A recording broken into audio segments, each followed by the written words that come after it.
आज हम यहाँ पर यकृत यानी लीवर जो कि मानव शरीर का सबसे महत्वपूर्ण अंग है उसकी विस्तृत संरचना एवं कार्य के बारे में अध्ययन करेंगे। तो चलो स्टार्ट करते हैं। सबसे पहला बिंदु, यकृत शरीर की सबसे बड़ी ग्रंथि है।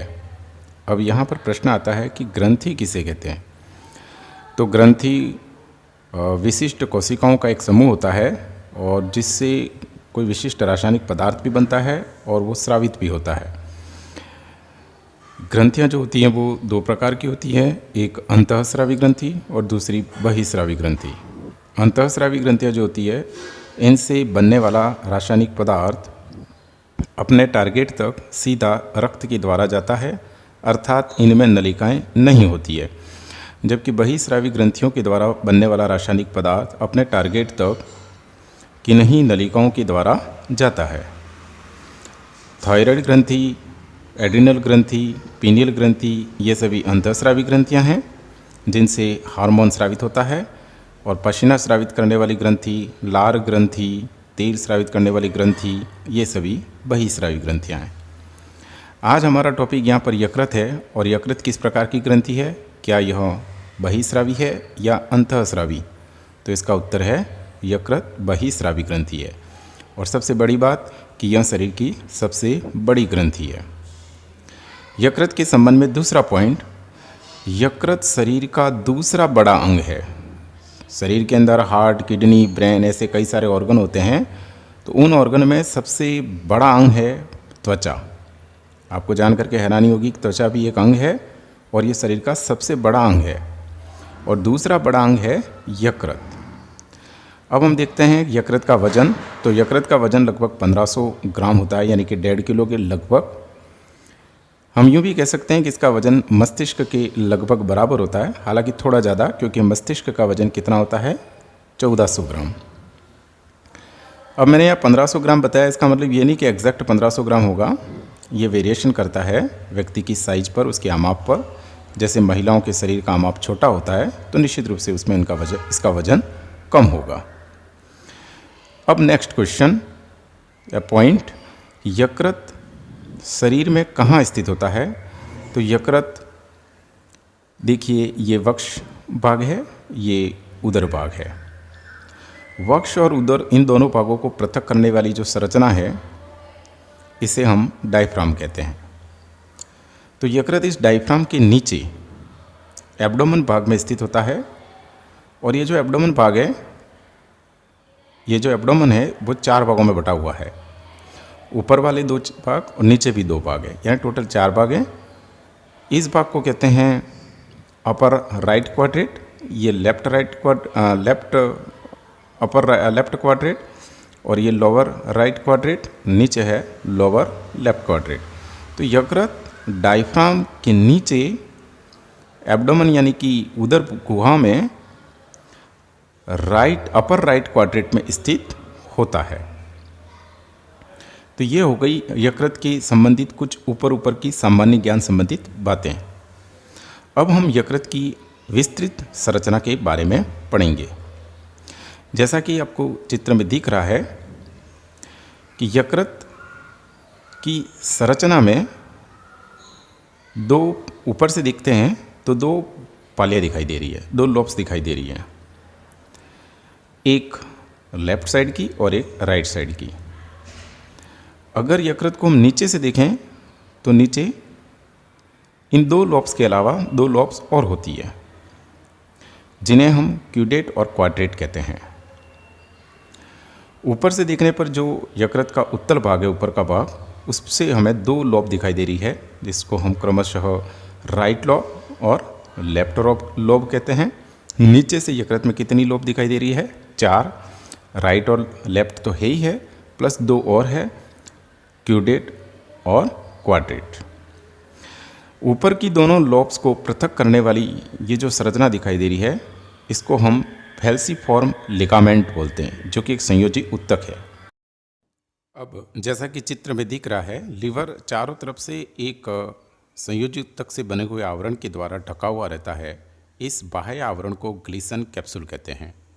और ग्लीसन कैप्सूल के चारों ओर एक और आवरण होता है जो उसके बाहर की ओर होता है, जो पेरिटोनियम का बना हुआ होता है और इसे सीरस कोट कहते हैं। इस तरीके से लीवर अपने बाह्य रूप से दो आवरणों से ढका हुआ रहता है, एक ग्लीसन कैप्सूल और दूसरा सीरस कोट। अब हम यकृत की आंतरिक संरचना या सूक्ष्मदर्शीय संरचना का अध्ययन करते हैं। यकृत का अगर हम सेक्शन कटिंग काट करके देखते हैं तो चित्रानुसार यकृत में कई सारे छोटे छोटे षटभुजाकार लोब्यूल्स या खंड दिखाई देते हैं। जैसा कि आप देख रहे हैं चित्र में कि यकृत जो होता है वो कई सारे छोटे छोटे खंडों से मिलकर बना होता है, जिन्हें लोब्यूल्स कहते हैं। और ये लोब्यूल्स कौन सी आकृति के हैं? षटभुजाकार आकृति के होते हैं। इन लोब्यूल्स में अब हम इन लोब्यूल्स की संरचना को देखते हैं। तो एक लोब्यूल्स को देखिए आप, बड़े रूप में मैंने बता रखा है। अब इस एक लोब्यूल्स के अंदर आपको दिखाई दे रहा होगा कई सारी छोटी छोटी कोशिकाओं की श्रृंखलाएं दिखाई दे रही है, चैन दिखाई दे रही है। तो कोशिकाएं जो ये श्रृंखला या चैन बना रही है, इनको हम हेपेटोसाइट या हेपेटिक सेल या यकृत कोशिकाएं कहते हैं। और ये कोशिकाएं पित्त रस का निर्माण करती है। पित्त रस जो कि वसा की पाइसीकरण या एमल्सिफिकेशन का कार्य करता है, उसका निर्माण यकृत कोशिकाएं करती हैं।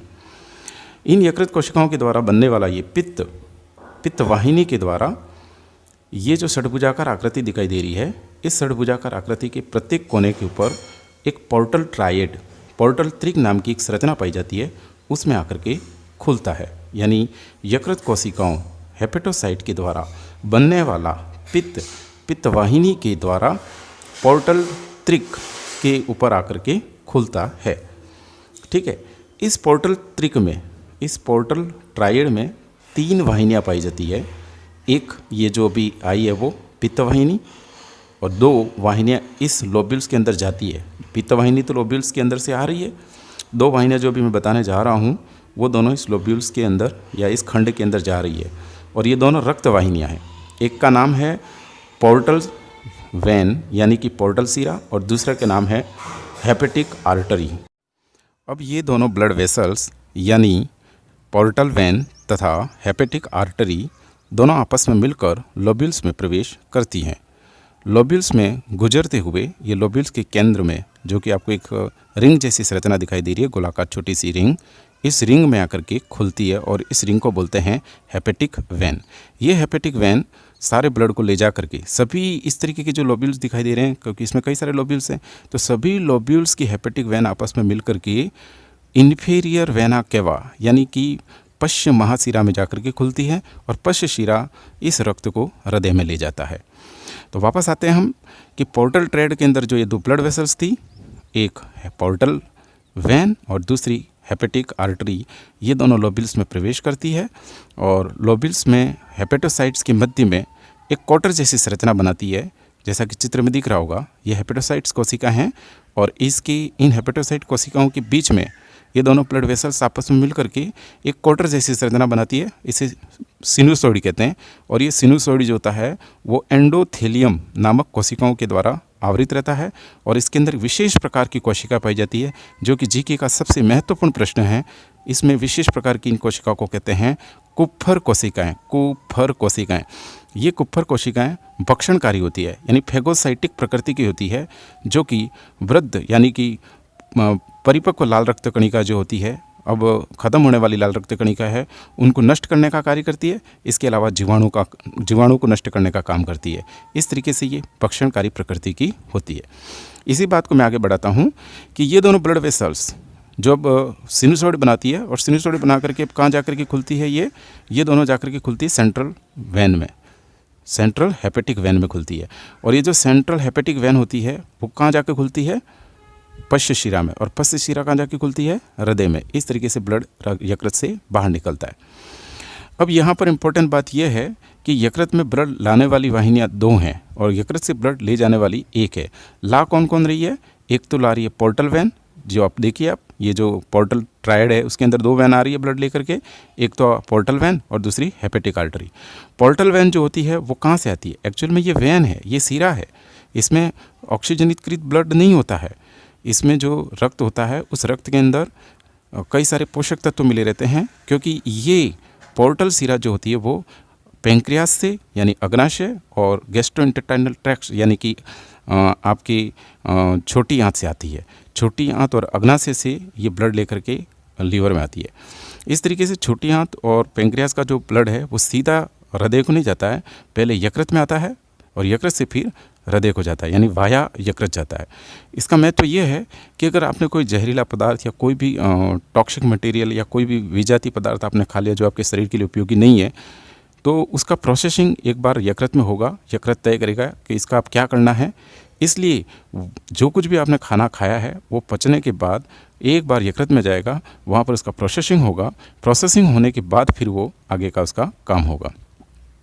तो एक तो यकृत में ब्लड लाने वाली हो गई पोर्टल वेन, जिसमें न्यूट्रिएंट्स होते हैं जो छोटी आंत और अग्नाशय से और स्प्लीन से आती है, और दूसरी होती है हेपेटिक आर्टरी। ये सीधे आपके महाधमनी से यानी सिस्टेमिक आर्ट या एरोटा से आती है, और इस वजह से इसमें जो रक्त होता है वो शुद्ध होता है, अर्थात ऑक्सीजनकृत होता है, ऑक्सीजनेटेड होता है। तो ये हो गई यकृत में रक्त की सप्लाई। ठीक है, अब हमने अभी यहाँ देखा कि यकृत के अंदर जो एक श्रृंखलाओं के रूप में कोशिकाएं पाई जाती है, इन कोशिकाओं को कहते हैं हेपेटोसाइट, हेपेटिक सेल या यकृत कोशिकाएं। क्या काम करती है यकृत कोशिकाएं? ये यकृत कोशिकाएं काम करती हैं पित्त रस का निर्माण, पित्त रस का निर्माण करती है। और पित्त रस क्या करता है वो आगे हम पढ़ेंगे, फिलहाल मैं इतना बता देता हूँ कि ये वसा के इमल्सिफिकेशन या पाइसीकरण का काम करता है। तो इन हेपेटोसाइट से जो भी पित्त रस बन रहा है वो पित्त रस एक बाइल डक्ट, एक छोटी सी नलिका में मिलता है, और वो बाइल डक्ट आकर के कहाँ खुलती है? अभी हमने देखा था पोर्टल ट्रायड में। ठीक है, हालांकि ये जो पोर्टल ट्रायड है इसमें 3 वाहिनियाँ दिखाई गई है, हालांकि इसमें होती 5 है। इन 3 वाहिनियों के अलावा 2 वाहिनियाँ और होती है, एक लिम्फेटिक वेसल्स भी होती है और एक हेपेटिक नर्व भी होती है, लेकिन इन दोनों को नहीं गिना जा रहा है, फिलहाल इन तीनों को ही गिना जा रहा है, इसलिए इसको हमने पोर्टल ट्रायड का। तो अभी हमने देखा कि ये बाइल डक्ट यानी पित्त वाहिनी रक्त पित्त को लेकर के पोर्टल ट्रायड पे आई, और सभी लोब्यूल्स की जो बाइल डक्ट होती है वो आपस में मिल जाती हैं दोनों पालियों की। तो एक तरफ से दाईं पाली की सारी बाइल डक्ट आपस में मिलेगी और राइट हेपेटिक डक्ट बनेगी, और बाईं पाली की सारी पित्त रस वाली जो वाहिनियाँ हैं वो आपस में मिल जाएगी और लेफ्ट हेपेटिक डक्ट बनेगी। इस तरीके से राइट और लेफ्ट दोनों हेपेटिक डक्ट आगे जाकर के आपस में मिल जाती है, और इसको बोलते हैं कॉमन हेपेटिक डक्ट। बताइए हेपेटिक डक्ट में क्या है? पित्त रस। सभी लोब्यूल्स की जो हेपेटोसाइट है उनके द्वारा जो पित्त रस बना है वो पित्त रस अपनी अपनी पालियों के वाहिनियों के द्वारा आ रहा है। एक राइट हेपेटिक डक्ट है, एक लेफ्ट हेपेटिक डक्ट है। ये दोनों हेपेटिक डक्ट आगे जाकर के आपस में मिल जाती हैं और इसको बोलते हैं कॉमन हेपेटिक डक्ट।